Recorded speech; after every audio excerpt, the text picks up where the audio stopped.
Hello everyone, yet another question and answer video today. Should be the last before we resume at least the rest of the series for a while. This is titled, this was sent in private, with the subject title Studying Indo-Europeans as a Means to Build Spirit. How to and where to start. Hello sir, you may remember my question about how to study history outside the realm of academia. I was very satisfied with the answer you gave and have been trying to implement some of your advice on that subject into my reading. I come to you today as someone who is captivated by some of your most recent content, specifically on the relation of the Clausewitzian ideas to the Indo-European peoples, their culture, their religion, etc., and the superiority of the spirit over matter. In part, I am interested in these ideas for selfish reasons, such as finding motivation and developing personally by exploring them. I'm currently in an incredibly intensive undergraduate engineering program at one of the top universities in the United States. While I have done well enough so far, it is my goal to truly excel at these things. I now have all the faculties necessary to do this. I'm young and healthy and reasonably intelligent. Well, good for you. I realized recently my failings this far have been in spirit and not matter. Yeah, and that's always the case. In short, I find the things you speak of incredibly compelling in terms of spirit and the building of moral force, and I wish to pursue them independently. These are my questions. How can one properly study these peoples?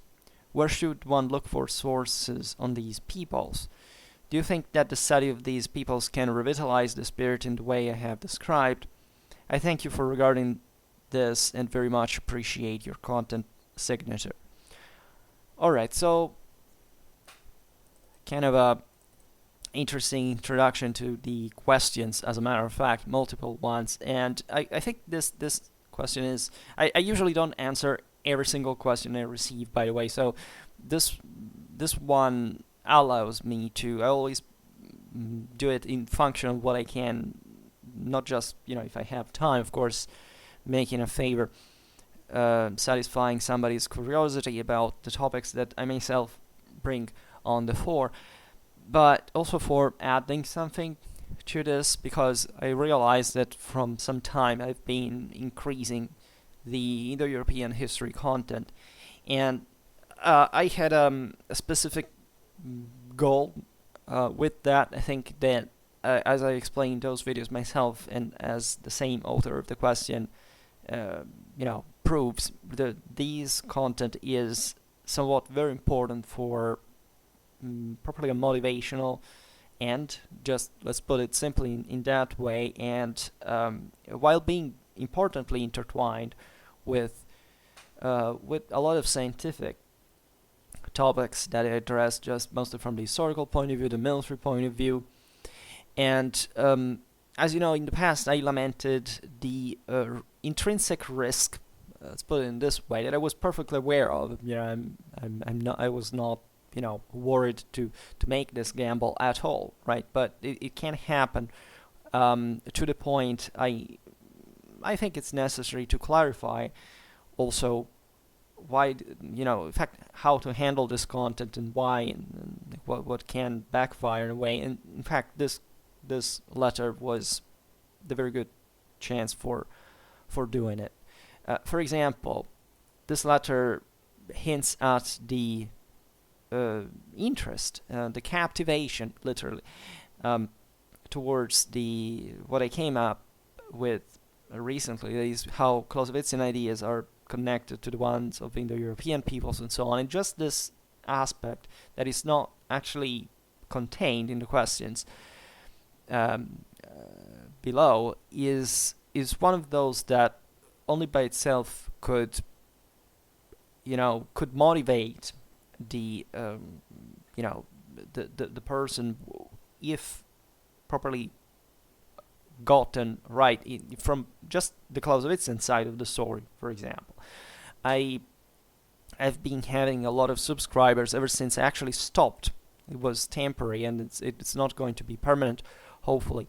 But the Von Kriege series that I realized at the time nobody gave a damn about, essentially, I say it from the views. At least there are very few users engaged with that, but statistically there was no comparison. And incidentally, instead, and conversely, the videos on Indo-European history I make are basically the most watched of all, right? And it's dramatically easy there to see the dynamics that I also talk about, analyze, and lament, generally speaking, regarding the, let's say, mostly the ethnicistic bias that is, in my opinion, considering the broader stats on this channel after years and hundreds of thousands of views, I can easily track by connecting them to the fact that basically nobody can have even a real understanding of things like Indo-European history, or if it wasn't that, it was Germanic history,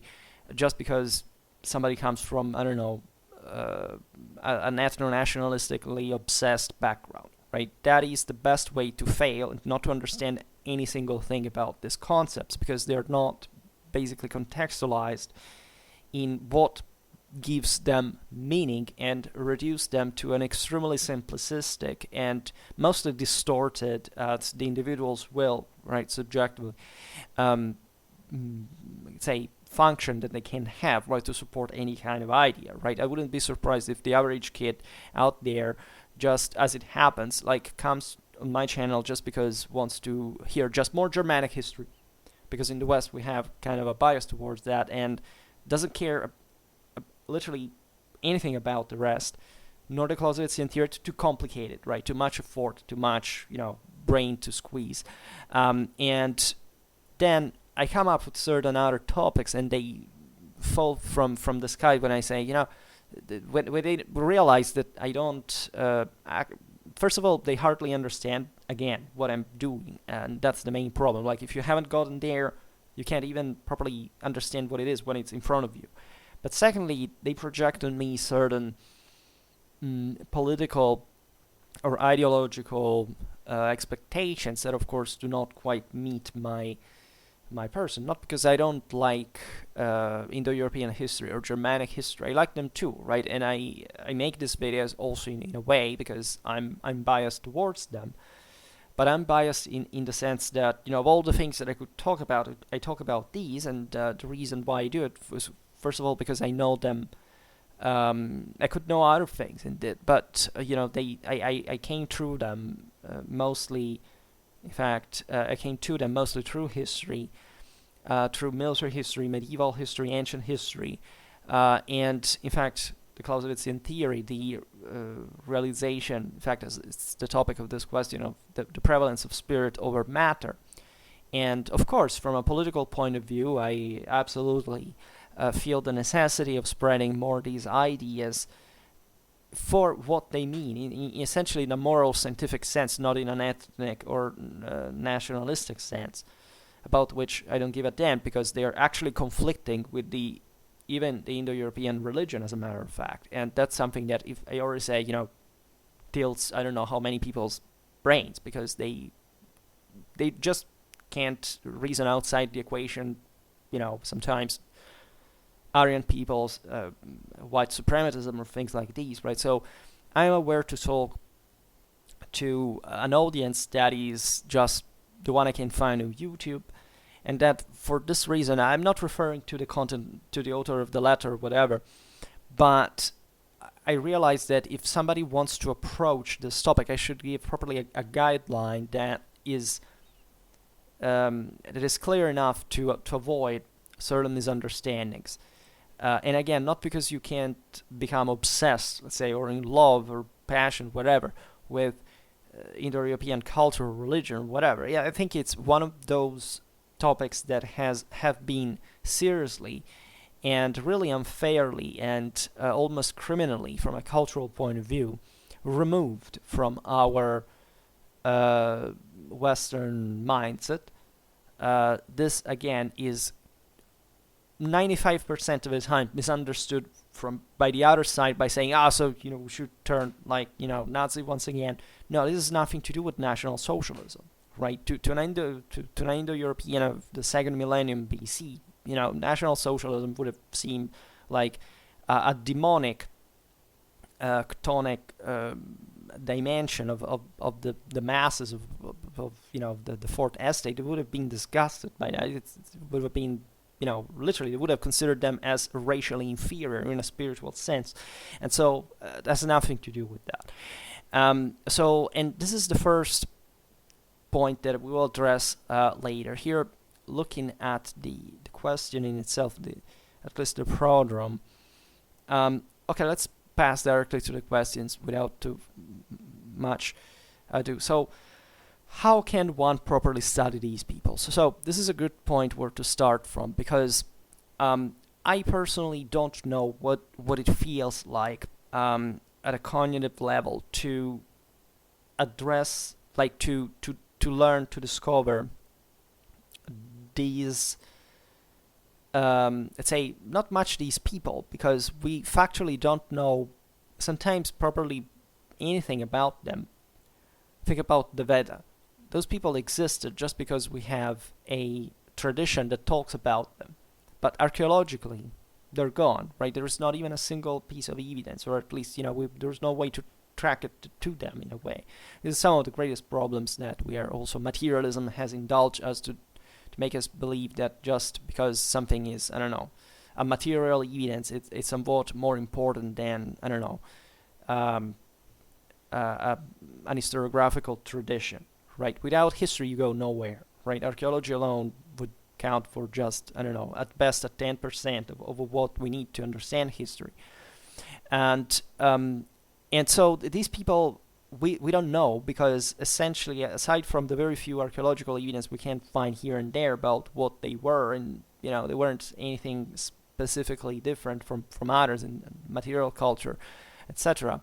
They didn't write, so it's that easy, right? And what we know about them is fundamentally from the traditions of those peoples that fundamentally descended from them, right, in part.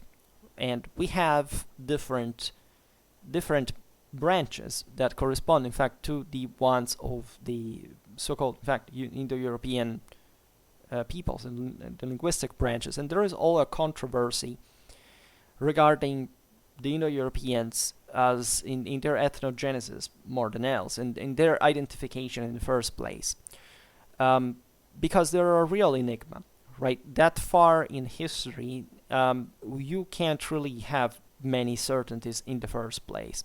But as I was saying before, what happened in Western academies with the prevalence of materialism and generally a kind of an anti-traditional turn, influenced by cultural Marxism and all these things, has fundamentally, iconoclastically denied the real existence of these people. That is to say, it's always the story of the half full or empty glass, right? That frankly, from a historical point of view, as a historian, right, with some, title in some kind of institution that is not really the last one on earth, frankly, I find completely irrelevant to the debate, especially when the point of studying them, in fact, mostly gets down to what they left as a in fact, as a moral trace, right? If we're studying their mythology, their language, we cannot deny that was a common root to peoples that objectively were something that defined by this culture, right? With all the, of course, intersections and the blurring frontiers that you can imagine, like any people at any time in history. But this has nothing to do with the concept of, these people kind of existed or didn't exist. Sometimes you can't make these claims when you're talking about peoples that we don't have the historical evidence for tracking a common past towards. Right? If you talk, for example, about the Celts or the Germans, these people existed when you essentially can start tracking them satisfactorily from a linguistic point of view. That allows you to say, that they were kind of different, right? But when you actually go to substantiate the difference in previous times, or just because these terms were introduced by the Greeks, the Romans, and they did correspond to something that those peoples believed they were in part, but you realize that the concept is much looser.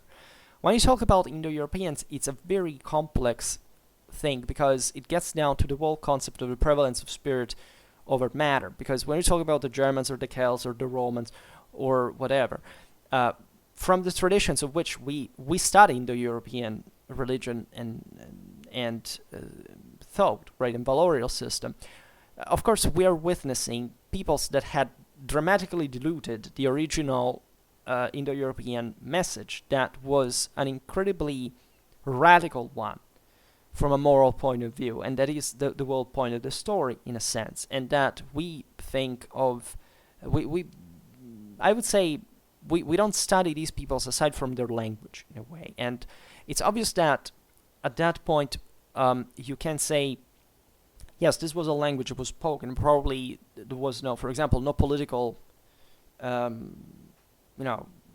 shared, let's say, political identity or cohesion at some point. This is debatable again. It's the half full or empty glass, right? It's obvious that in the millennia before Christ, in the Caucasus, in Ukraine, in the places where the Proto-Indo-Europeans were fundamentally coming to be, from a cultural point of view, which surely was a complex process, right? We don't have to think there was any engineering or whatever. We don't know how it happened. It's just they began to share some commonalities that were eventually building up around this idea that at the time, even if you consider other civilizations, other populations, they had in similar ways. These were the same times of great civilizations in Mesopotamia, in Egypt, in India, and China. They were taking place in a more sedentary fashion, and they were also extremely primitive for our standards, even for what we're habituated to study, of course, for the Greeks or the Romans, etc. And they were overloaded in ideology as well. And unsurprisingly enough, many of, in fact, also the Semitic, the Egyptian, whatever, ideologies were radically similar to the Indo-European ones in many ways. They were kind of the same symbols, the same ideas, and this corresponds naturally to the broader concept that there was a universal meaning of these beliefs.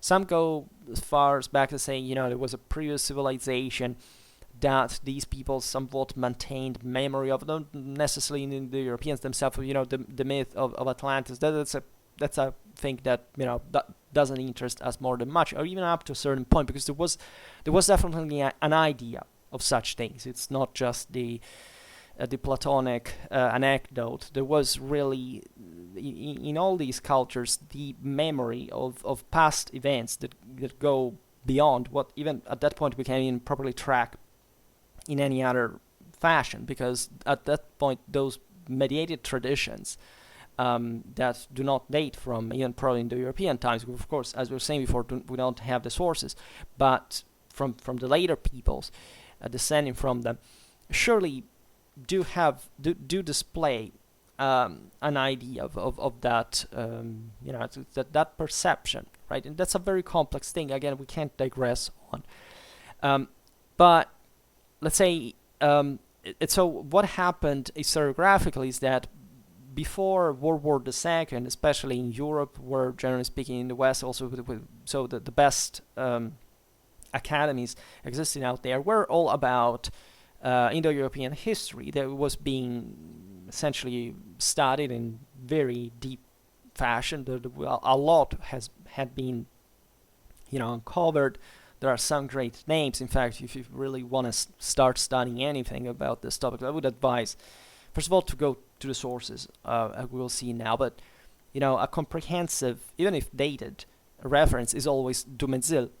Dumezil wrote, who was considered, as far as I understand, as a crypto-fascist. There are other, in fact, worse, let's say more explicit, heretical texts of historians of religions, occultists, etc., that wrote with an evident political bias. But if you are able to discriminate that from the actual history of religions content, the latter is quite compelling and interesting, and also based on the sources that are there, undeniably open for anybody. So after World War II, this thing disappeared in a way. There's been an attempt essentially to debunk what was also properly the establishment academically before, to say, no, it's not true, we can't be so categorical about the the existence of an Indo-European people. That's a Nazi invention that believed that there were the Aryans, that were in which they projected all their delusions of racial superiority, all these things, and indeed during Nazi fascism, certain interpretations had taken a very dark turn, meaning that a lot of these studies were conflated with the ones of on biological race. That is a quite disturbing thing, that even some heretical names that were kind of sympathizers with fascism or Nazism actually rejected, because they were too controversial and or of course undemonstrated scientifically, and undemonstratable, by the way, and that more than else also tended to in fact side with the aforementioned statalist nationalist ideology that was in complete and diametrically opposed direction to the actual core of Indo-European values, that were instead based on, if there was anything racial about Indo-Europeans, it was based in their culture, was based on an idea of spiritual race, the idea of a superiority deriving in fact from moral elevation that is essentially no different from, I don't know, in other terms, from the idea of those were going to be the saint or the profane, right, in a way. So those who make it and those who don't, which is a concept, who was right, who is wrong, which is a concept that is practically universal to any kind of ideology, and that instead, at the time they wanted to mix together with pseudo-scientific biological racism. So it's obvious that after, during the post-World War II climate in the West, this concept has been was abandoned completely, but together with lots of other things. Here we're not just talking about the idea of an Indo-European people, but the properly other things, such as even military history was associated, for example, to nationalism, or even the studies on race, and therefore up to, in some countries, even up to the 90s, it was not really a recognized subject. We're talking about major Western European countries that contributed clamorously to the development of Western science and the academy and so on. And so this tells you how structurally deficitary, in a sense, the properly the general awareness on this topic has become. Nobody really studies these things in schools, etc. Right? The best you can hear about Indo-Europeans is at the beginning of of history books, when he said, these peoples descended from the Indo-Aryans that were these peoples inhabiting there, and then you start with the more secular modern view on history that is mostly based on a socio-economical interpretation with a mild Marxist bias that fortunately has left pace. I mean, in many, at least I can speak from a Western European standpoint, let's say, has lost a lot of ground, right? We are at a time, at least in my country, where even though there was an important communist influence politically after World War II, there wasn't, let's say, I can't see like the self-perpetuation of it. On the contrary, we are reevaluating dramatically the idea, this kind of moral dimension. It's just that in many ways that has been so much crippled methodologically and just by school and texts and historiographies of reference, and also in a non-comprehensive fashion because of the dreaded hyper-specialization and so on, that I think many professors themselves cannot properly even recognize that this thing was there. Now, first of all, I have to say this for the sake of the video, that I'm personally no expert on Indo-European history. I came to study it, in fact, in the ways that you could have easily, if you have time to lose, you can track on Schwerpunkt historically through the playlists, through the chronological order, all these things, through essentially the aforementioned topics. As a medievalist, I have gotten interested in, got interested in the religious military war bands of the migration era, and then connected this to the ancient warfare I had always studied, and then I've seen these meanings even in the Ghibelline Middle Ages, and the relation also with the papacy is concerning this process of, paradoxically, of secularization and modernization of thought, and certain values that remain. Then through von Clausewitz, I've magnified the importance of the moral dimension. I have acknowledged that indeed this world, this Indo-European system of values was fundamentally living up to a very few very few centuries in time, to now, and the disasters of, let's say, we have to appreciate modernity from one side, but the way it's handled is another matter. So the disasters brought by mass society has basically diluted and swallowed any meaning of that kind traditionally. And in fact, even as I was saying at the beginning of the video, the few times people resume the name of the Indo-Europeans, mostly they do it with methods and for reasons that basically have nothing to do with any kind of scientific evidence. It's just rooting for whatever of the ancient peoples was in your country, over exalting it on the base of some of hardcore, unchangeable, and immutable and immuted historically, let's say completely homogeneous, perfectly homogeneous, communitaristic identity, and pretending that just the modernized, secularized version that you can't even distinguish from the actual studying of Indo-European religions that I've never met any of these people doing from the far right, having any competence of whatsoever, not even knowing that it existed, right? The point of saying, properly of denying the universality of the concept, that is to say, if one is fixated with, I don't know, the Norse sagas, that there are just Norse sagas, that becomes the paradigm of the only thing that existed possibly. And if you you tell them that the Romans had their own sagas, that their brains explode, right? And so and even more if you say that you can't connect them, or that even worse, you can't study in fact the Norse sagas or the Roman sagas or the Vedic sagas without each other to make sense of them, and or lots of other things that in fact are connected brutally to the political and military and social reality of the time. Right, like Odinism, for example, was born not in Scandinavia. It was born on the continent.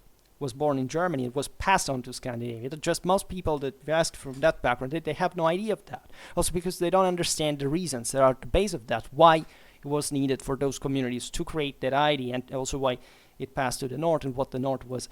But unfortunately, we have arrived to the point again in which the radical level of ignorance and lack of education and any personal cultural interest has brought to, in fact, it has damaged the same reputation towards Indo-European studies, because even just if you say Aryan, everybody assumes that you're a Nazi just because there are these imbeciles that have kind of taken these ideas, raped them, and transformed into a monster. Just as von Clausewitz, just think about, von Clausewitz has been accused of having inspired the Nazis or something, while aside from the sheer military disaster of not just of National Socialism in terms of properly of strategical literacy or anything for that matter, literally you have same terms that are copied without sometimes even changing their meaning just for propagandistic purpose, or the same lexicon, and not having studied anything about von Clausewitz himself. And the connection between the Clausewitzian ideas and Indo-European values is also interesting. But it's a bit of it's also relatively simple once you get it. But understanding the Clausewitzian theory or the Indo-European mythology is not really for everybody, right? You can't just start and saying, okay, well, Schwerpunkt said that, so I feel better about myself now. No, if you don't study this stuff for years and years, you can't really get anywhere. In fact, the same author of the question was the same one. He said that at the beginning, that thanks me because I had already made a video for a question of his where he has asked could he pursue like a serious, thorough understanding of history outside of the realm of academia. It's a very tough challenge. Right, and I'm actually not very optimistic about that, but on average, right? Because again, I don't see it. right? There is a lot of wishful thinking, but it's difficult even for me as a historian and as a medievalist with a not a specific curriculum in history of religions, or even more specifically Indo-European mythology. And I can tell you it's a very complicated thing, right? It's an extremely complicated thing. So how can one properly study these peoples is a real challenge, right? So as I was saying before, I don't know how it would feel for somebody who has never approached them to come to study them without too much of a previous historical, say, structured, solid historical background. Because at least it was in my case, right? I'm always dissatisfied with what I know because I wish I knew much more, and I feel constantly for my gaps, my ignorance, my unmet standards for what the ones I set, very idealistically, right, to the ultra top in the Apollonian fashion, the true Apollonian fashion in the Indo-Europeans. You would be surprised how close that is the case. So my advice as a general background, I would say, before studying Indo-European religions, one should have a mythology, etc. One should have a somewhat very, say, at least a good background in ancient and medieval history, to at least properly know what historiography is about those eras, because it's a matter of sources. Like the only way you can interpret correctly these peoples, and you can even study and read about them, is to have an idea of what it means to read a source in a given historical context. That is not to say picking stuff from the supermarket shelves just because you like it and you can think you can do whatever you want with that, because it won't work and it will backfire. And it can lead you without context to radicalize, because and to extremize this concept, these ideas, right? I have a lot of faith in human intelligence, but I also know, because of its power, what the risks are for that matter. So, as always, in order to study anything historically, one should get to the sources that, in fact, the following question also asks about, and which means to read properly the legends, the mythologies, etc., that you find mostly in, the most important ones are definitely the Hellenic, the Roman, the Germanic, so the Norse most of the times, at least for a direct production, at least from a context that was mediating them from the spring. Of course, Hellenic and Roman ethnography on the Germans and the Sarmatians is necessary. Very, very important are the Veda. The Veda in India are basically the closest spring, let's say, the closest culture, and Indo-European manifestation to the Eurasian steppe spring from which those peoples came, right? The most ancient and truest and most enlightening and insightful expression of Indo-European religion comes from them. And part of this is true, of course, also for the Persian tradition that had a big deal of contact, of course, with those lands as well. It's slightly later, let's say, but it does contain a dramatically important amount. These are the ones.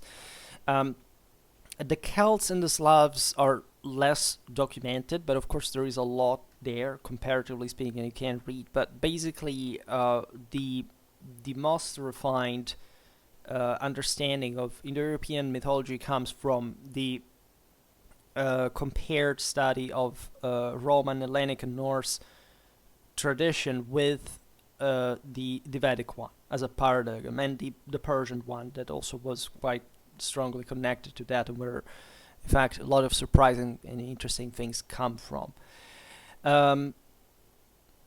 They are, of course, as you understand, as I was saying before, different contexts of peoples that had maintained essentially the memory of such ideology that was essentially a religious and military one, like again the one that you find basically in many other cultures and peoples. In fact, what I haven't stressed enough, and I hope we can cover at some point, is that this broader ideology is indeed connected to, as I was saying before, also a previous age that all these peoples from all continents actually kept memory of, right? Even the universal deluge and the idea of what humanity stands from, with this kind of golden age, a moment of the fall. It's something that recurs, right, among all these peoples in ways that are definitely comparable and can be assimilated. The reasons why Indo-Europeans are so important, I have explained elsewhere. It's not just the fact that we, they had these specific ideas, but it's about the West having developed in a fashion that allowed us to study primitive peoples, like, I don't know, the early Germans, in a certain perspective, even the Norse, even if that they had already gone under an important measure of modernization and secularization by that point, that were in fact described by peoples that were already literate for us to, for them to document and for us to read their work, but they were Indo-Europeans as well, right? So that therefore understood loosely what the connections were, right? So it's crucial to have a very solid understanding, for example, of, I don't know, Hellenic or Latin literature, for that matter, because especially for the earliest time, it's fundamental. The same goes for the Norse sagas, that even if they are mediated by, in fact, the same fact that were written down in Christianity and all these things, are actually quite insightful, and there is really no conspiracy theory about the evil Christians that actually believed quite almost in the same things. To tell the truth, that's yet another thing that is if you meet all that kind of anti-Christian ideology when you go to this alt-right ethno-nationalism regarding to these things, just know that is a modernistic and secularistic and dramatically, in fact, ironically, monotheistic influenced view on history that has nothing to do nor with the Christianity or the paganism at the time, that largely were basically the same thing in terms of probably of, if you look at the hierarchy of the development and the meanings and the symbols and the values, right? So this is quite hard, especially in Western Europe, again, where that Latin Germanic culture did marvels, and we can definitely relate to in ways that are really unique in history, because again, there were lots of other peoples who we all believed in those things. Hell, we all even kind of descend from them. So the point is that we don't have historically such developmental stage kind of described, documented in the way it happened in the West. Also considering that the West was constantly open to this waves of people from the East, from the steppes, from places where that kind of ideologies for a long time, especially up to the 7th century, when the Eurasian steppe was essentially Turkicized, had maintained those ideologies. I mean, the Tokharians in Central Asia were still representing themselves in the same traditional guise up to the were swallowed fundamentally by the Turco-Mongol waves, and still surviving. If I think about the Alans, we also made a video about those were the never dying, always standing culture you find everywhere, all across Eurasia. Bodyguards from I don't know, from the Rus to China, all these things. They're very interesting because you understand even the magnitude of this history. Like, you can't learn these things from a day to another, and you can't especially just learn them through Indo-European mythology, because I presume that for somebody without a specific historical background, also reading Indo-European mythology in a sense is boring, right? It can't be notional, but let's say especially if somebody told you, I don't know, in the West, at least I presume it's common, by at least it was, but that's what I meant, to learn about, I don't know, Hellenic or especially Hellenic mythology, right? Or to read even just about the Iliad and the Odyssey do have something in that sense, but especially the latter is it's something already more, it's diluted, let's say. But we're as Westerners, we should be all familiar with those kind of cultural models of reference, at least with the Olympic so-called pantheon, etc. But the problem with that is, again, in fact, since classicism and also with eventually, the last 2 centuries, we have not really studied those things for their pregressed meaning. There was basically a classicistic notionism without any kind of insight, even in this compared Indo-European fashion, because at the time in the West, these values had already been, they are not really died out, because you would be surprised by how much we have them still today, but we can't recognize them. That is, we live and even speak by them, but we have been deprived of even of the awareness that these things exist, right? And this is true, again, as I was saying before, mostly thanks unfortunately to the cultural Marxism in Western academies. And this rejection of anything that had to do with the Indo-European tradition per se as a very specific political goal aimed at emptying, basically, individuals of any kind of cultural resistance, for that matter, and for understanding the values that were at the root of them, that are surprisingly in line with any scientific notion that we have about even how human beings work with their ideas. And that's why I stress the fact that it was pretty much universal, that this is not just about Indo-Europeans for that matter. It's really looking at humanity in its meaning. So what if you read those myths, you said, well, this is kind of the old myths from, I don't know, Hellenic mythology that I've learned in school. And the question there is, again, if you don't study a bit them more critically, you can't factually understand what they mean. So the other question is, so it could be even boring to read them.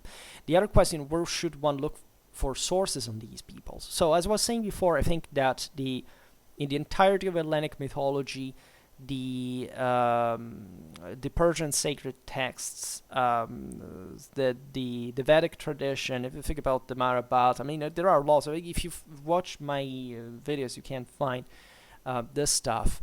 But as I was saying before, those are crucial because mostly they are archetypal in their. I'm talking about especially the Veda. In their meaning, I would say the Persian tradition is also somewhat already mediated, but it has some very good sap and yet are also somewhat more, if anything, from a linguistic point of view. If you're not expert in Indo-European, classical Indo-European languages comparison, it's not easy, right? Even to just read the original text, so it can be complex.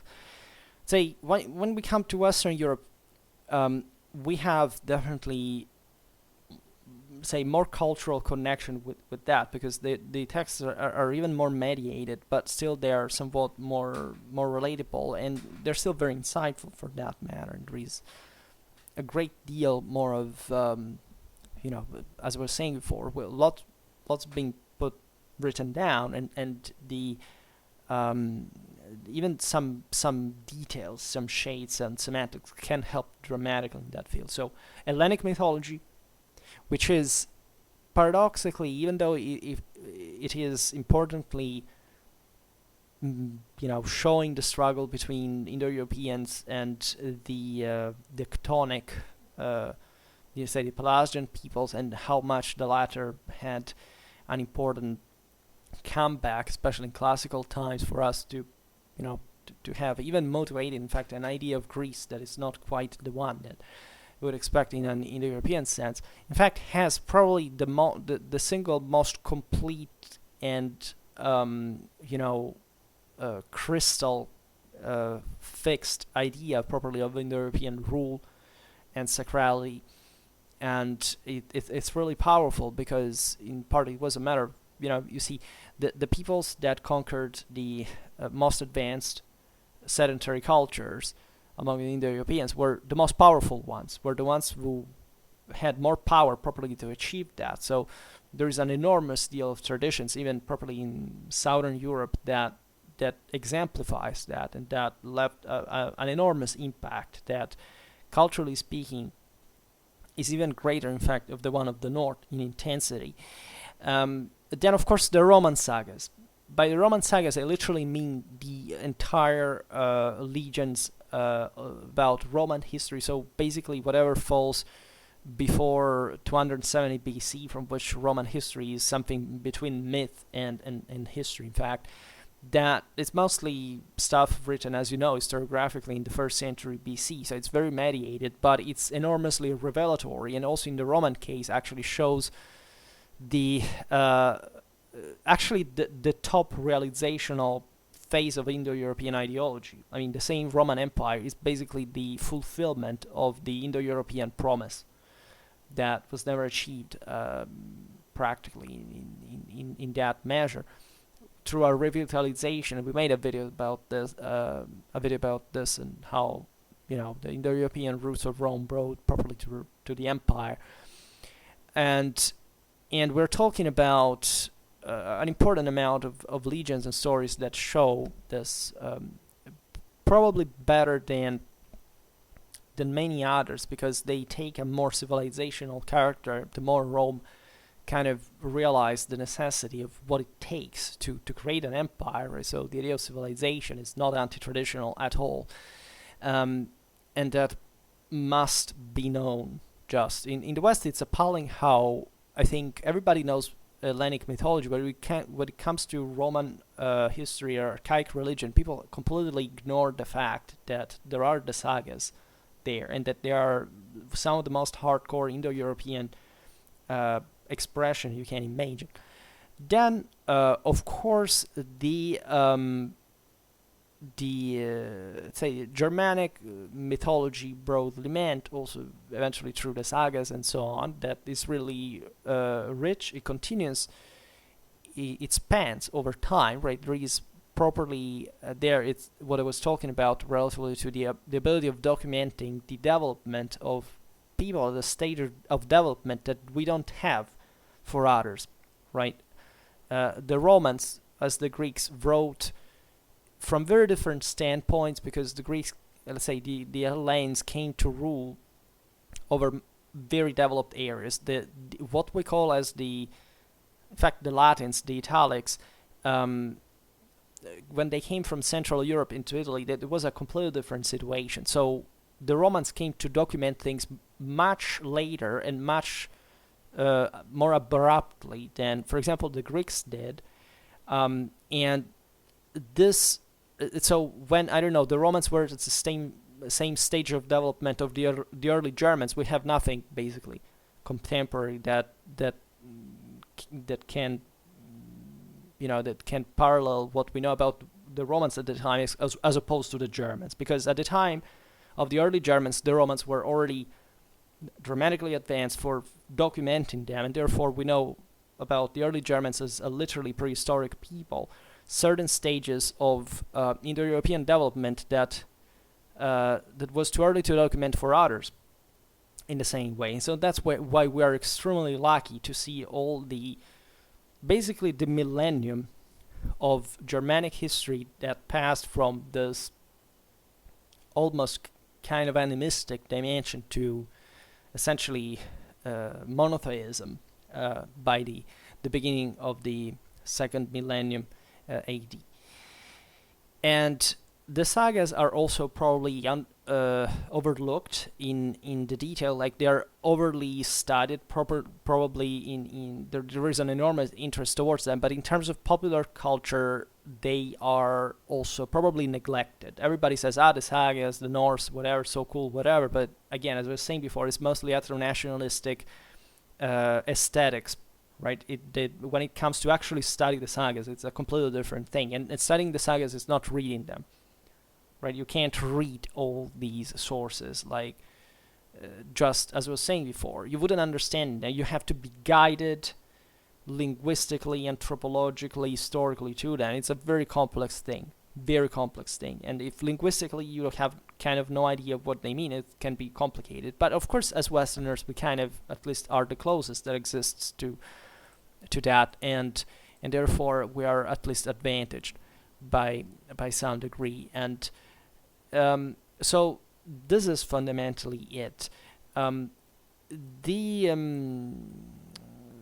So you can find easily any reference to all this stuff, but it's really a lot, right? If you want to cover all these sources decently, even just knowing which one they are, and I think that not less than 10 years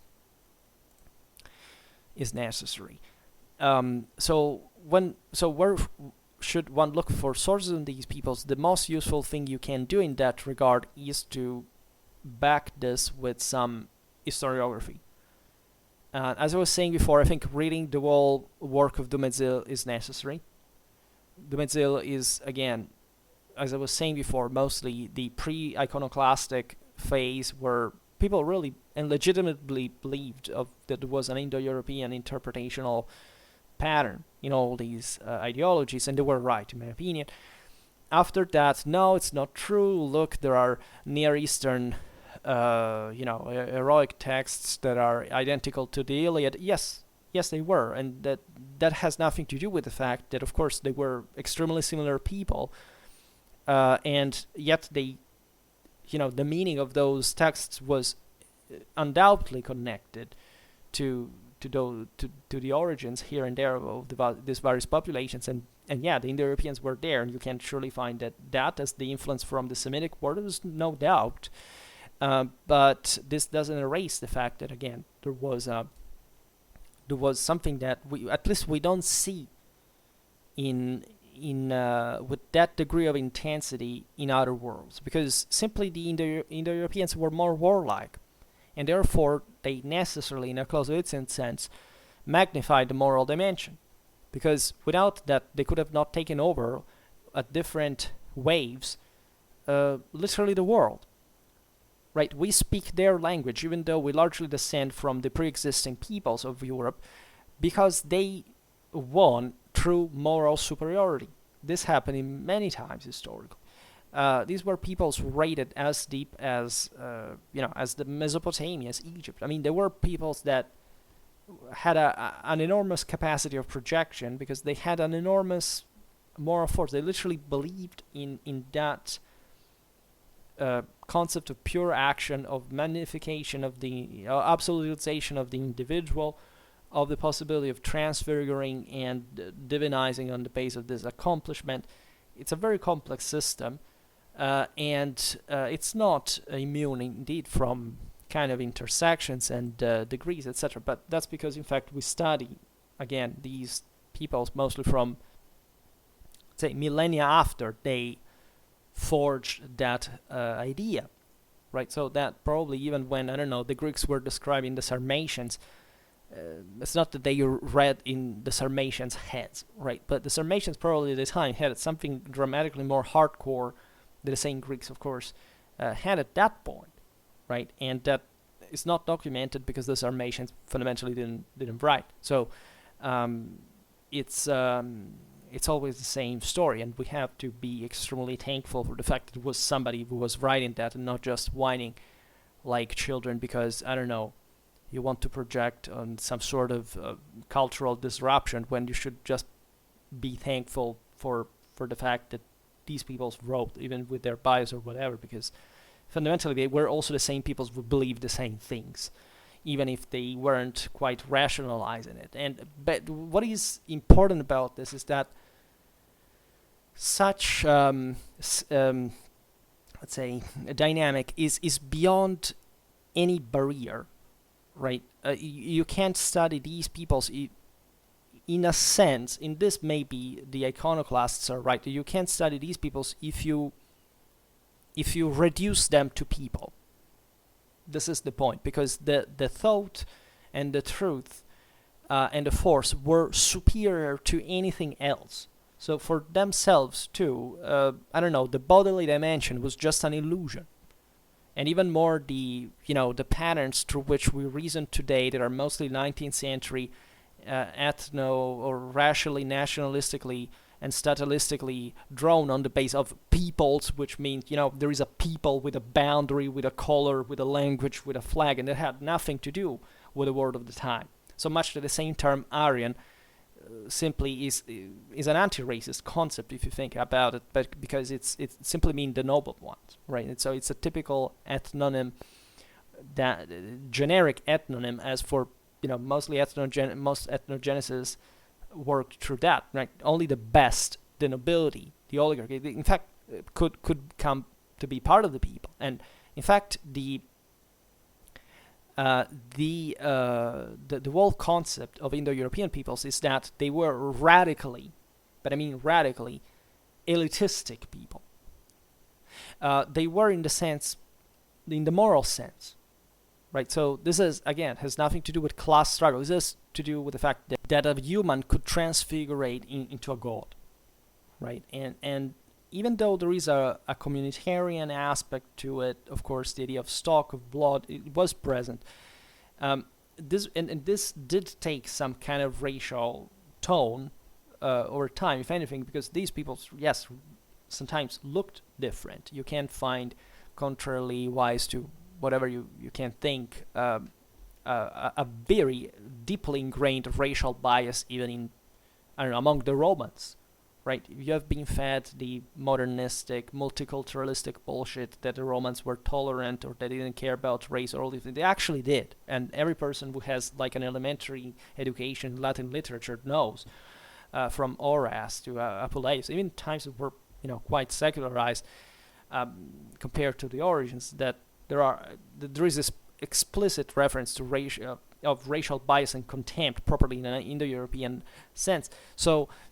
That was seen primarily, however, in a spiritual sense, right? And there are lots of, even the sagas, that there are these things, that there is always the idea of the Apollonian hero, and it's always about this interbreeding at the end of the day with the local populace, and the chthonic one, and the hero is kind of human-like. The chthonic one is kind of a half animal, half monster, because it reflected this kind of pre-existing agrarian cults of the land were opposite to the one of the skies of the Indo-Europeans, that mixed with kind of animals. They had the symbolisms, etc. And they of course copulated with each other. Therefore, there is this specific attention to, I don't know, what color their hair was, etc. And very often heroes were also the product of that. So even that would be just a proof that they didn't care per se just about their race, but they saw, of course, in this, let's say, spiritual difference, of course, a metaphysical clash,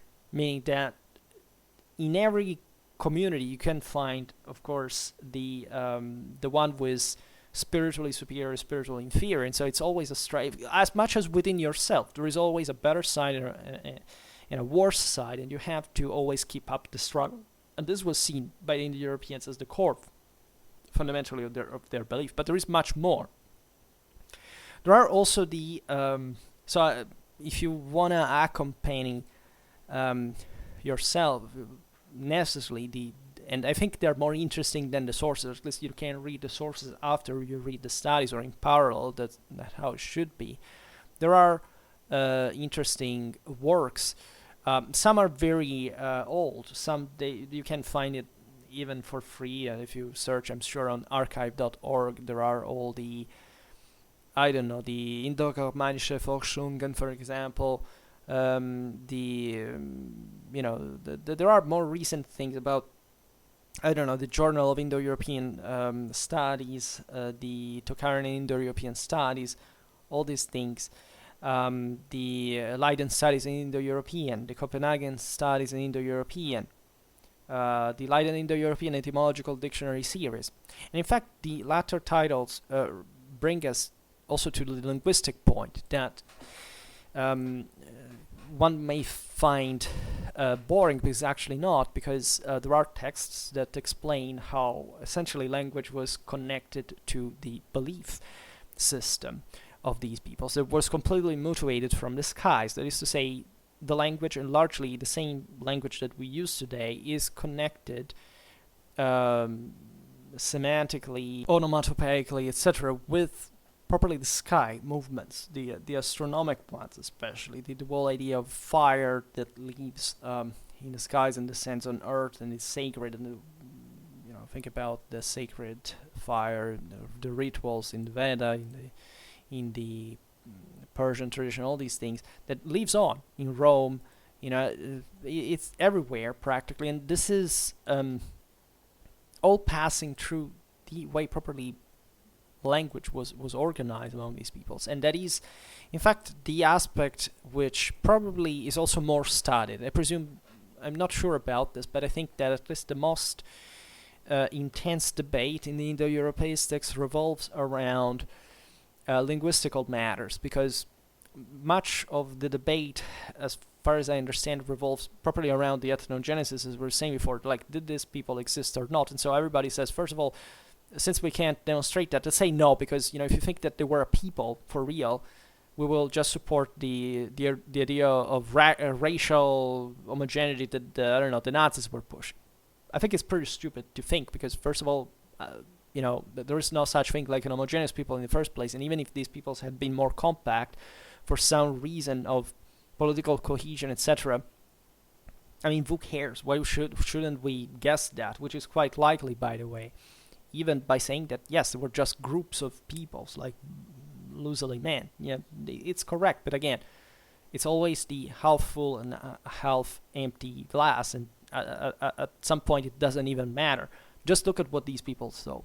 So in linguistic terms, probably there is this enormous debate in order to find out when did these languages form, how they originated, where we can find it. I think the system is too complex, because it straddles basically any language that we know in Eurasia, because of course these languages kind of influence each other, even in the ones that were not part of the Indo-European language and so on. So it's an extremely complicated thing for hyper specialists of linguistics that frankly I can't venture in. I almost know nothing about. I, however, have studied properly the religious meanings that stood behind phonemes in Indo-European language, but the comparison of them, which are quite compelling, quite insightful, and they reveal you even their word. I could start making videos about those because they're very fascinating, and that helps too, because knowing the correspondences, you understand really a lot about, again, the languages that we still speak, right? Knowing etymologies, just like I don't know, a good exercise to know these people is not even it's just to look at the etymology of your own language, that I think kids nowadays do not care or know about anymore. Do people know the etymology of their vocabulary? Frankly, I don't think they do. And so if you go back where the root stems from, what it meant, etc., you will immediately discover properly the depth of semantics and how important language is, and how, unsurprisingly, in fact, the left is trying to mix cards in by properly changing the meaning of words, right?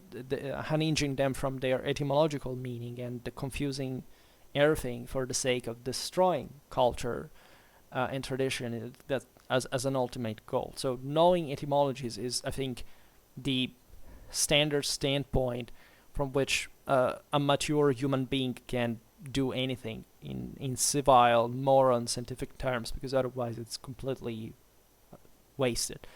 Another risk that can occur, and that's why I was making that premise for introducing the topic, is that if you study these topics from a purely, let's say, ethnogenetical, linguistic, or mythological point of view, literary point of view, I think you miss great parts of the actual meaning, right? It's not a coincidence that I think that there is an important overlapping with the Clausewitzian theory, because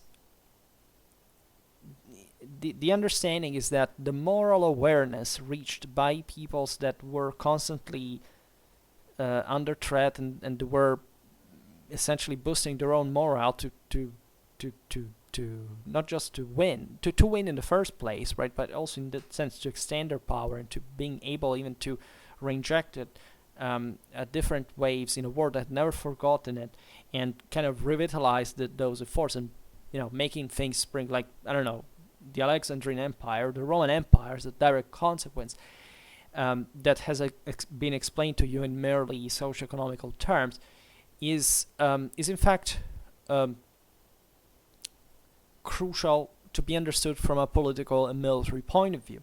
That is, again, if you don't know like the actual politics and warfare of the times, it doesn't really make much sense to study them in the first place, because it would be just at that point a classicistic caprice, right? Saying, I know this kind of ancestral meanings and symbologies, and then what? You will know the mythology, but how did these people apply those concepts? So it's crucial, again, to study the context of the same references that we're studying about. Like if you study the Roman sagas, for example, you don't know much of what Roman history was at that point, for what we know, so at some point archaeologically, but at that point in terms of political and social balance, from what we can reconstruct, doesn't make any sense, because you don't see these peoples in action, and you don't understand up to which point they could achieve,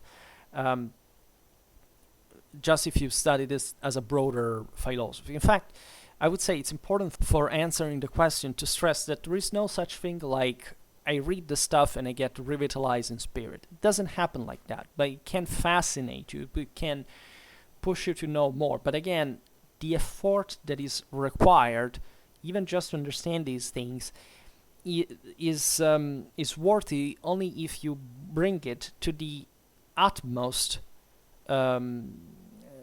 because that's exactly what those value systems wanted you to do.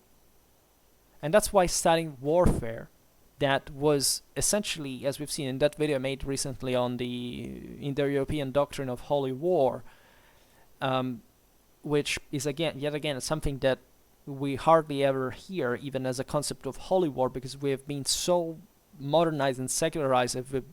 We have made we've been made believe that the most insane ideas, such as, I don't know, that holy war was invented by monotheism, that these peoples were more peaceful, like the degree of modernism and secularism, also that again are both by the same people who allegedly are trying to preserve this tradition, is utterly disgusting.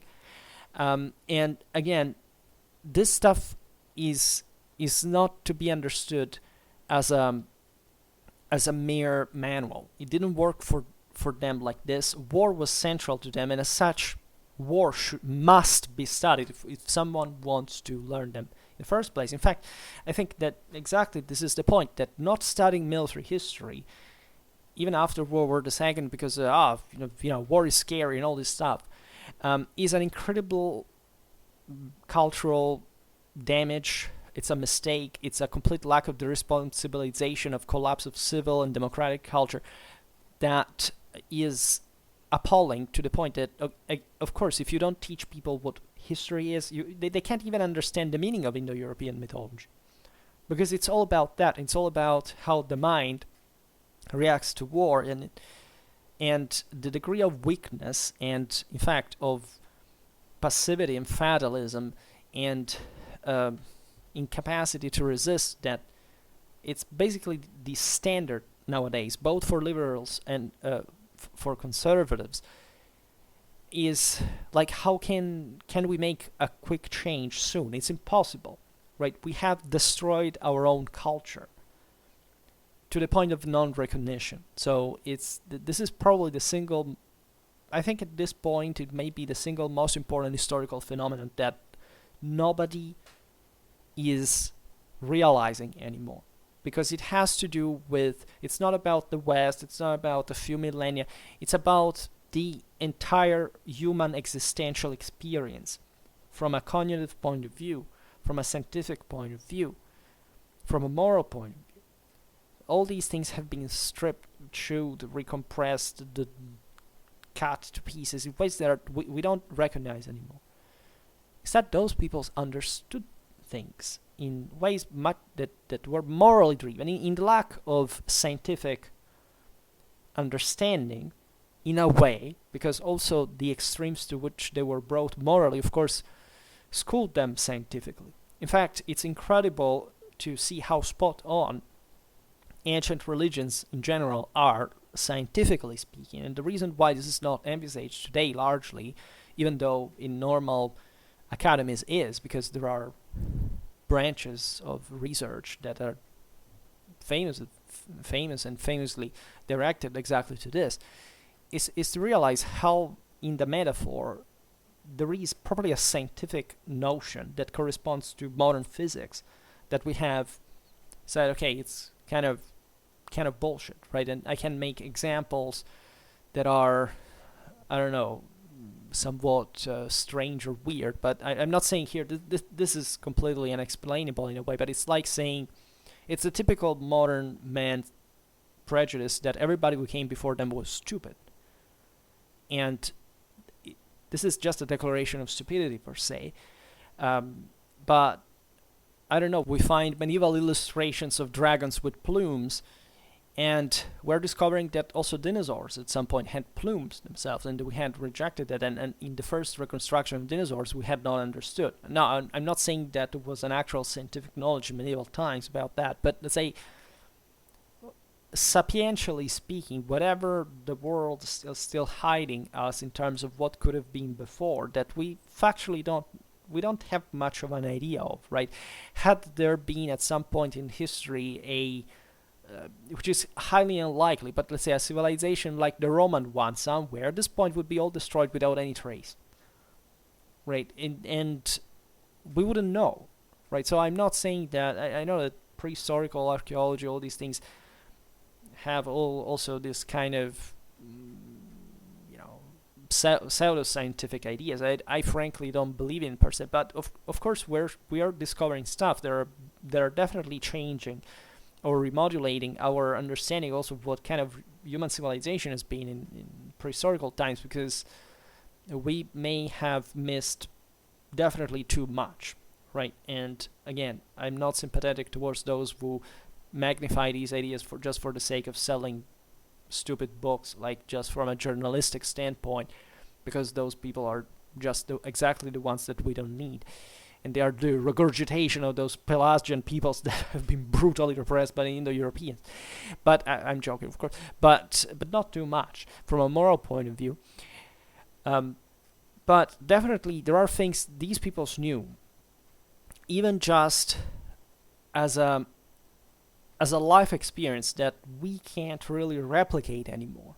Right? And personally, as a military historian, it's something that I've always been saying regarding any kind of reconstructionism, that many sciences or pseudosciences or martial arts that actually are cannot be taken seriously. I mean, can be a positive activity in many ways, but in terms of the heuristic values of them, do not quite make much sense, because if you don't reconstruct what was the mindset of the time, basically you lose the thing that makes alone the entire meaning. So again, as moderns, we are so far from this kind of understanding, because we have been fed the bullshit since the Industrial Revolution and all the the unlocking of the fourth estates, either statalism, communism, socialism, fascism, nationalism, etc. That it's all about matter, numbers, simplistic ideas of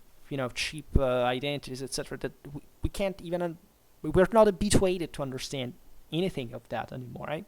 It's very difficult to say even how much what is our limit realistically at that point.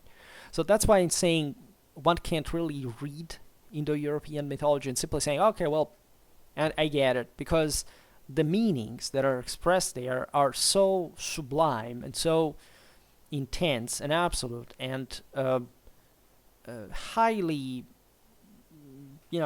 sensational, that you understand that they were talking about things that we have never experienced from many centuries to this point, at least with the same degree of intensity. And so it's really difficult even to approach this from an intellectual point of view, even with a kind of professional background in history, etc., because you realize that again, it's a very poor tool after all in order to reach such wisdom in a way. And I'm not even saying that these ideas are, I don't know, they will just solve your life. But if you're searching for motivation and what brings close to these concepts, well, I think that studying them, but studying military history in parallel is crucial. Because without that, it would be just like theory without practice. And so it wouldn't properly be understood in its intensity. What personally shocked me to learn is, first of all, how much this thing was completely stripped away from us, also on purpose, and not just by, even though by and large it was like that, like just because we forgot about that and how we overwhelmed, we sunk it, we drowned it into our sea of mediocrity with masses and so on. But also how much we have underestimated our own, because we are the same human beings, so how much we underestimated our own mental capacities on that ground, how much we can endure that would have been normal for people like these, and that if applied in our time, that's where the spiritual build-up comes from. Like, it would, I don't know, decuplicate our GDPs from overnight. Magically, we all knew this stuff.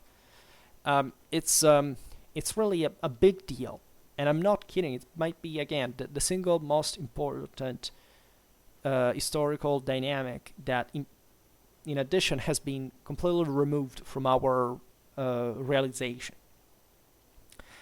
Then the other question, do you think that the study of these peoples can revitalize the spirit the way you have described? Well, yes, if you have described this in the sense of superiority of the spirit over matter, at least realizing it, because it's always the case. It's just that realizing it, again, is the first step in order to capitalize on it. And let's say boost yourself using this broader worldview at that point to motivate you to do better. Yeah, I don't know. It's fascinating that you are studying engineering, and so that is a very interesting perspective, because it's not that you are connected to any of these things professionally, all these mostly humanistic topics. It's called in this way, even though I hate the term per se.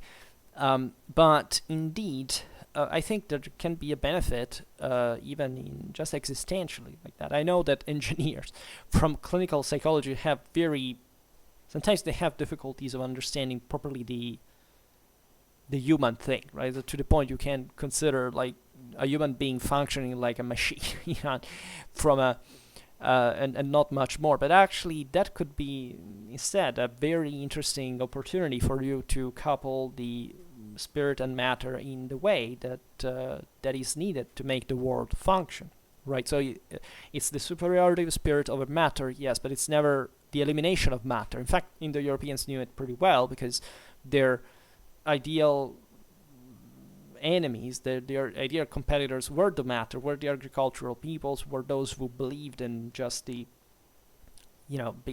matter taking over eventually the spirit, whereas for Indo-Europeans it was the spirits eventually dominating the universe from the skies. So it's a very different worldview indeed, and but it exists at the same time, because the point of that vision is that the two things coexist within the soul, within mankind, in the same way.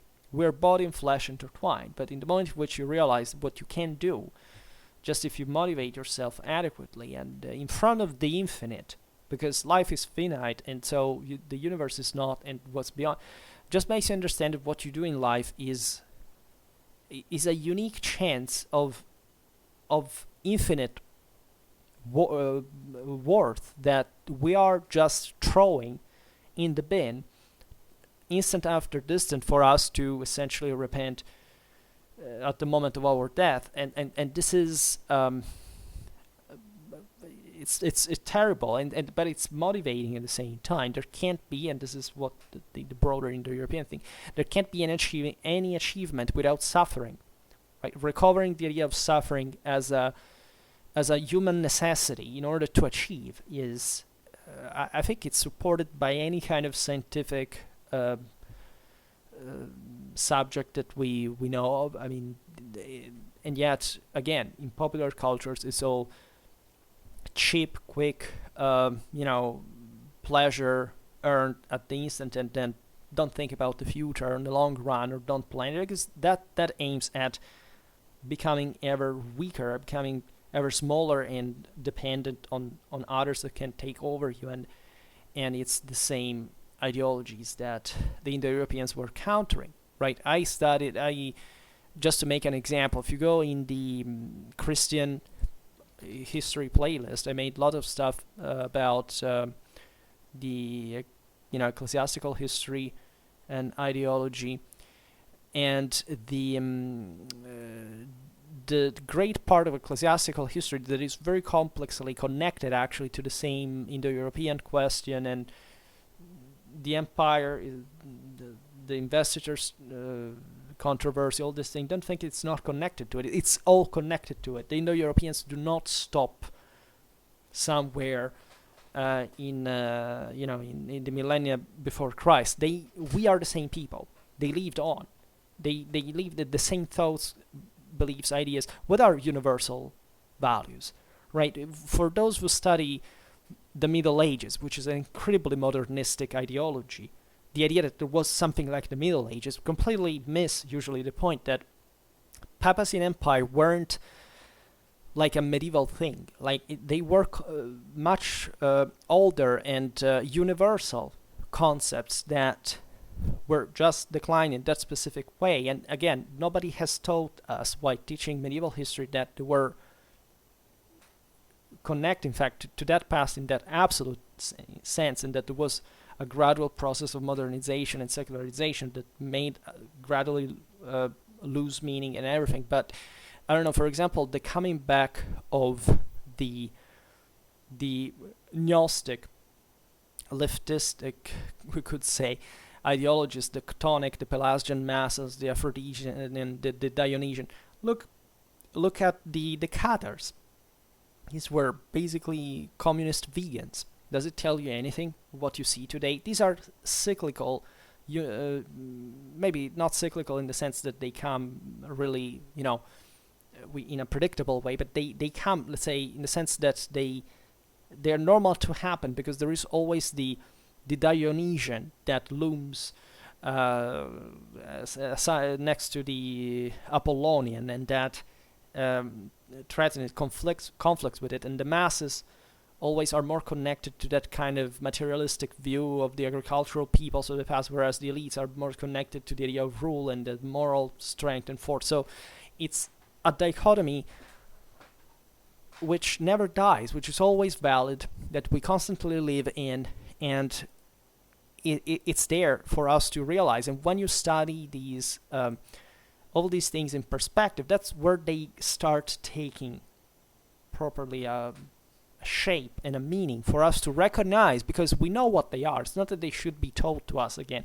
We have them ingrained in our genes, in our humanity, and it's just the rationalization of it, the conceptualization of it, that has somewhat been missed, right? Think about Gothic as opposed to Romanesque.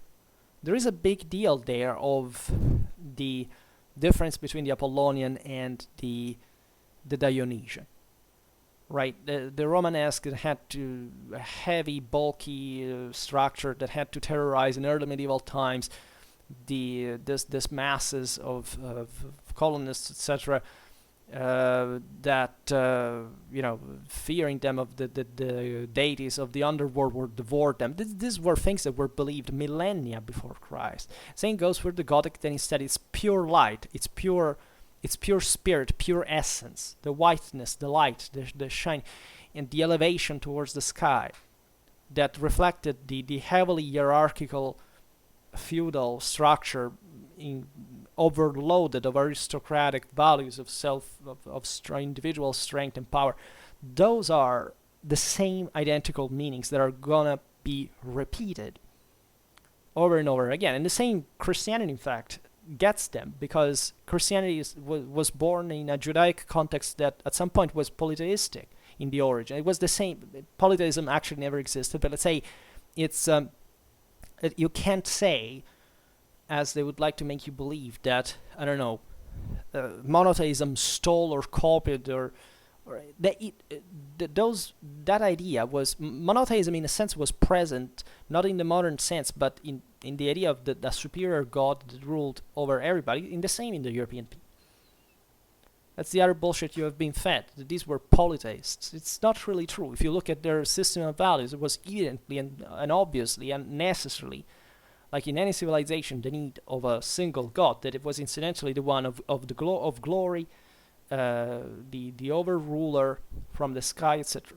Guess what, right? These were universal values shared. Instead, the bad side of modernity and secularization has made all these things, like all categories, all empty, meaningless categories, just for the sake of, fixing a temporary, I don't know, betraying the fear, not understanding the deeper meaning of reality.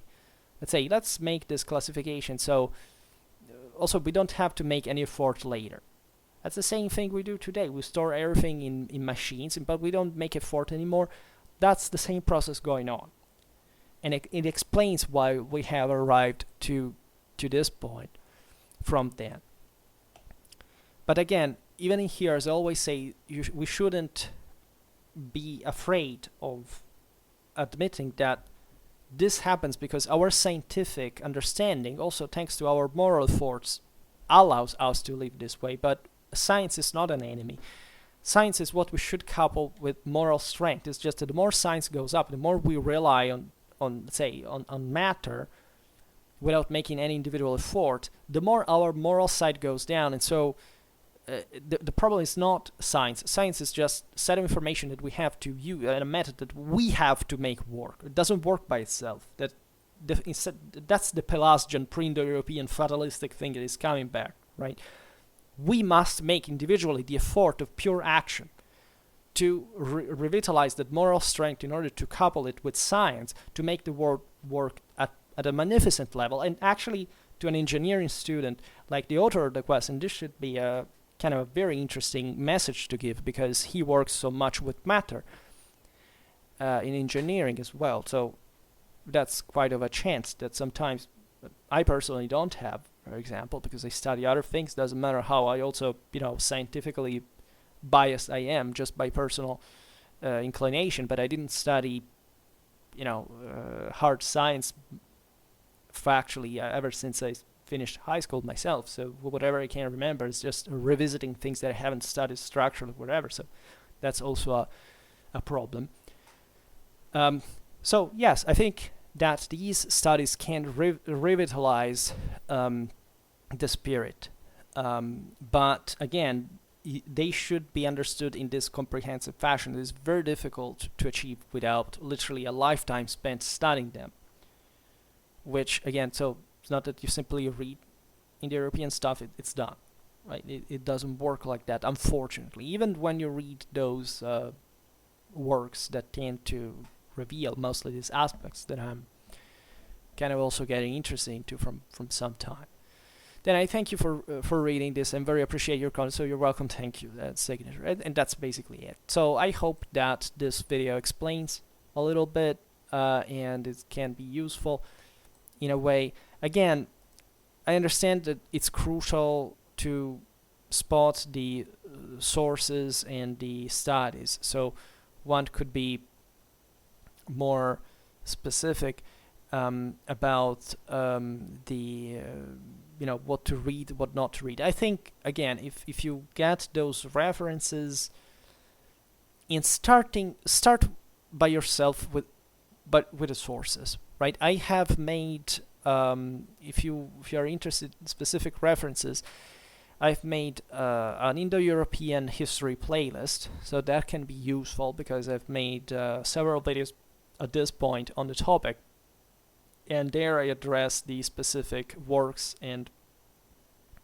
that properly the texts, the sources, the original sacred material that we draw that information from. So as a point of reference, as a general orientation, you can even use my videos, because again, I must confess that while I know many people were aware of these topics, I don't know whether they framed them in the same way I do, right? Because in part, I am more like the previous thinkers on this. I don't reject or deny I don't know, work like the one of Dumezil, because you just say, that guy believed in some things that today are not believed anymore. Well, it depends really what you believe and why and how, right? Because, again, most of these problems are, in my opinion, historically not problems. Like, it's like those people who criticize you because you use the term Byzantine. And maybe they don't know anything even about Byzantine history, but, they still feel this morally... that this need to feel superior to morally conceptual, because they can't lecture you on something that not just you already know, but much better than them, but that factually is not really a big deal, and especially considering in relative moral terms, like there are much worse things that are done with history that nobody cares about, but that's just maybe what is emerged randomly from popular culture without any kind of check even in there for the average kid to get hyped with. It's a beginning. Also, we all pass through that phase in a way, but again, I think that certain minds in the past were kind of greater. I'm talking literally about individuals like Dumezil or some other contemporaries in other subject, right? Simply scholars at that time were really living encyclopedias. They have nothing to do with today's scholars by any stretch of the imagination. Doesn't matter how much has been written, we have arrived to the point again in which nobody can even cover that profitably, and so they reduce everything to minimal things, not looking around anymore and just stigmatizing certain authors because they have been told by those who came later that wanted Freudianly to, and Pelagianly in this sense, to destroy to make an iconoclasm towards the great names that were kind of wrong, and they believed that, and that very often it just happens like this, right? And there is nothing really ideological about studying Indo-European history or using the term Aryan or anything. It doesn't mean, it's just a name. You can do whatever we do with that. So it's a very bad sign in the history of civilization when you start banning words, because that means how empty culturally and morally, in fact, and scientifically that word has become. And what else could I say? It's hard. Right, so I don't start with the sources and start with books and the bibliographies of them, and even if you search on the internet, I'm sure you can find easily books names that can interest you or whatever, and I will keep talking about these things. So it's probably, I may be the only person who does really this, at least in the way I do, because sometimes I see there is on the even on YouTube this revived interest towards the meanings, the symbols, but mostly it's done still through the modernistic fashion. That is to say, everything is aseptic, even when a topic gets controversial because of these past debates. It's never like it's even properly evident that the authors escape hysterically from any kind of confrontation because they fear that the audience may misinterpret this. I was looking at I don't remember because I don't watch YouTube videos, but I don't know how I got into. I think it was psychology. Yeah, it was about the Nietzschean idea of slave and master, right? And I watched it for like a few seconds. It was the passage on when Nietzsche was thinking about criticizing Judaism because it kind of was more fatalistic in nature, according to him, because the Jews had been in slavery under the Egyptians and all these things. And this was like the kind of comic, like illustrated videos where, they showed Jews in slavery, and it was just, the typical cartoon of these guys, like, I don't know, just cutely bringing, a vessel to their master, but trying to make it nice. Don't worry, that was, ferocious slavery under Egypt, that, by the way, had some of the most ferocious ideologies, also a relation with the dead that is in sharp contrast to anything that we built eventually in the West, and that could have been, even in the Indo-European times, a reaction to that civilization at the time. And so trying to mask even what could be a crypto or openly anti-Semitic idea. Also, Judaic history is complex, but there is no doubt that some things are, were also, let's say, product of their times. If you talk Nietzsche, you talk about times where, there was racism all around. And so just to show people let's see what Nietzsche believed about the Jews, and just showing just a stupid cartoon with, don't worry, this is just slavery, it's nothing to be concerned. To completely escape any kind of possible resentment or whatever. It's so hypocritical. It's so childish. It's so naive, right? And instead, in order to explain even the horrors of the past, we should be able to talk to say exactly these people carried out this thing out wrongly because they misunderstood history, for example, because they had a specific ideology, because they were fanatic, or because they had intolerant. This is not even just about Nietzsche and Judaic history. This is in general how history is presented to you. It's like what I was saying before about the Roman Empire. We have a completely a historical idea of what the empire was. Nobody presents it to you as the fulfillment of the Indo-European glory, in the universal meaning of all peoples of the world at the time. They don't tell you that Rome was great because of the resuming of the idea of absolute humanity and pure action and world conquest. Just say it was because aqueducts and law, right? Or why was Rome great? Because it was multicultural. But do you even know what the religious concept behind that was? Right, they arrived to the point of denying that it was racial discrimination in the ancient times, which is a pretty stupid leftistic idea to pretend that racism or nationalism happened sometimes. They really believed that because monotheism came about. They fed you with the bullshit that monotheists invented holy war. I've met, again, I say it every time, some young Europeans were obsessed with maybe the Norse sagas, because they coming from post-socialist backgrounds that hate religion for some, hate monotheism for some reason, and they have the courage of telling you that it's much easier to kill in the name of Christ than in the name of Woden. But do you fucking know what Wodenism was about? It was essentially exclusively about exterminating everybody. There is something really, really atrociously wrong that the world has taken as a direction that I really don't see any intelligence or capacity or value or dignity of human worth in this world. That's really what I see it every once in a while, but it's such at a low level. Of such a low intensity that, yes, I do believe that just studying these things could, of course, make you a much better person and easily win when others fail, right? I don't doubt, but it's also always a challenge. Like, if you don't accept that you have to suffer and spit blood and to sacrifice yourself even to the utmost, you can't properly get anywhere with that concept, because you will never be enough. And so most people say, but now I'll study Indo-European history, I will solve my problems. No, you won't.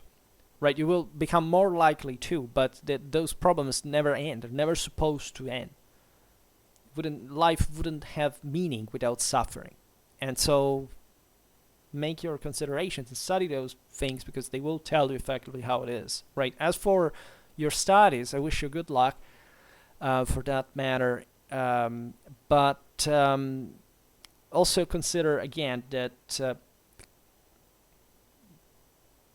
a lot is required in that sense too. If you want to motivate yourself to succeed, don't think it takes shortcuts, because there aren't, right? The best shortcut is working the hardest as you can, and of course with some control. I mean, you can't kill yourself in the process if the purpose is to succeed in life in some way, of course. But you may never know where that limit lays. How better you can be if you really do more. And the more you do, the better you do. So that's really what counts, and that's what I believe in myself. All right, for today I stop it here. I just hope that you enjoyed this video. If you did, please share it. Otherwise, leave a like or subscribe to my channel if you're interested in my upcoming content. And for now, I thank you heartily for listening to me, and see you next time. Bye.